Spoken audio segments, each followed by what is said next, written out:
അതാണ് സ്വർണ്ണ മരങ്ങള് കാണാൻ കഴിച്ച് അന്നത്തെ അവരുടെ ബോട്ടിങ് ഞാൻ നേരത്തെ കാണിച്ചിട്ടുണ്ട്.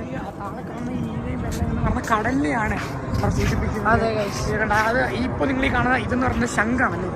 ശംഖ ഷെല്ലാണ് ഈ കാണുന്നത് ഷെല്ല്. പിന്നെ ആ മഞ്ഞ ആ പിങ്ക് എന്നൊക്കെ പറഞ്ഞ ഫിഷാണ് ഗൈസ്. അതെ ഫിഷ് അതായത് വെള്ളത്തിൽ കിടക്കുന്ന ജീവികളും വസ്തുക്കളെയാണ് ഇവിടെ കാണിച്ചിരിക്കുന്നത്.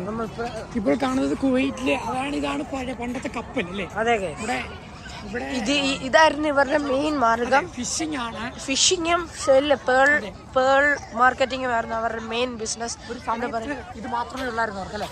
അതെ എണ്ണപ്പാടങ്ങളും പിന്നെന്താ ഫിഷിങ്ങിന് ശേഷമാണ് എണ്ണപ്പാടങ്ങൾ വരുന്നത് എന്നുള്ളത് മറ്റൊരു സത്യാവസ്ഥ കൂടിയാണ് ഗൈസ്.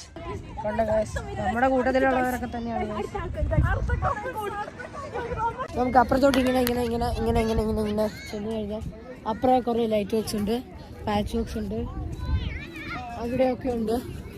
അങ്ങൊക്കെ എന്ന് പറഞ്ഞാൽ അതിഗംഭീരമായ രീതിയിൽ തന്നെയാണ് ഇതെല്ലാം പ്രദർശിപ്പിച്ചിരിക്കുന്നത്. ഇവിടെ അവരുടെ ഫ്ലാഗാണ് നമുക്ക് കാണാൻ കഴിയും. വൻ ജനപ്രവാഹമാണ് ഇവിടെ. നമ്മൾ അപ്പുറത്തോട്ടൊന്നും പോയില്ല എന്നത് ഒരു സത്യാവസ്ഥയാണ്. ആ ഒരു ഏരിയയിലോട്ട് പോയി കഴിഞ്ഞാൽ ഇതുപോലെ തന്നെ ഇതിനേക്കാൾ ഗംഭീരമായ രീതികളിലാണ് അവിടെ ലൈറ്റ് വർക്ക്സ് നടത്തിയിരിക്കുന്നത്.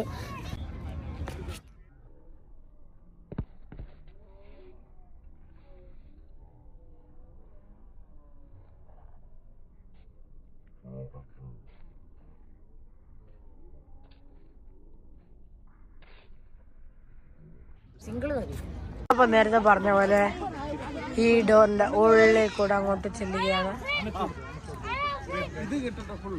ഓക്കെ അങ്ങും കുറെ നാട്ടിൽ Onam, Vishu, independence day, republic day എന്ന് പറഞ്ഞ് ആഘോഷിക്കുമ്പോൾ കുവൈറ്റിൽ നാഷണൽ ഡേ ഇങ്ങനെ പറഞ്ഞാണ് ഇവർ ആഘോഷിക്കുന്നത്. അതെ നമ്മുടെ സ്ഥലം എവിടെ? ഇത് മഹബുള്ള എങ്ങാണ്ടാണ്. അവിടെ അഹമ്മദിയിലാണ്. അഹമ്മദി എന്ന് പറഞ്ഞ സ്ഥലത്താണ്. ഇപ്പോൾ സമയം 11:45. 11:45 ഇവിടെ ആൾക്കാർ കുറവൊന്നുമില്ല.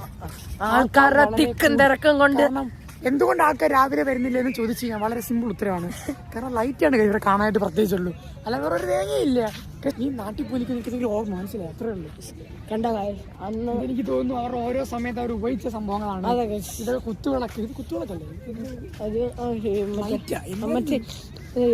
എണ്ണ ഒഴിച്ചു കൊടുക്കുന്ന ഹിസ്റ്റോറിക്കലായ പേരുകളൊന്നും നമുക്ക് അറിയില്ലെന്നുണ്ടെങ്കിലും ഇതെന്താണ് അവർ ഉദ്ദേശിക്കുന്നത് എന്ന് മനസ്സിലാവും. നമ്മുടെ നാട്ടിൽ പോലും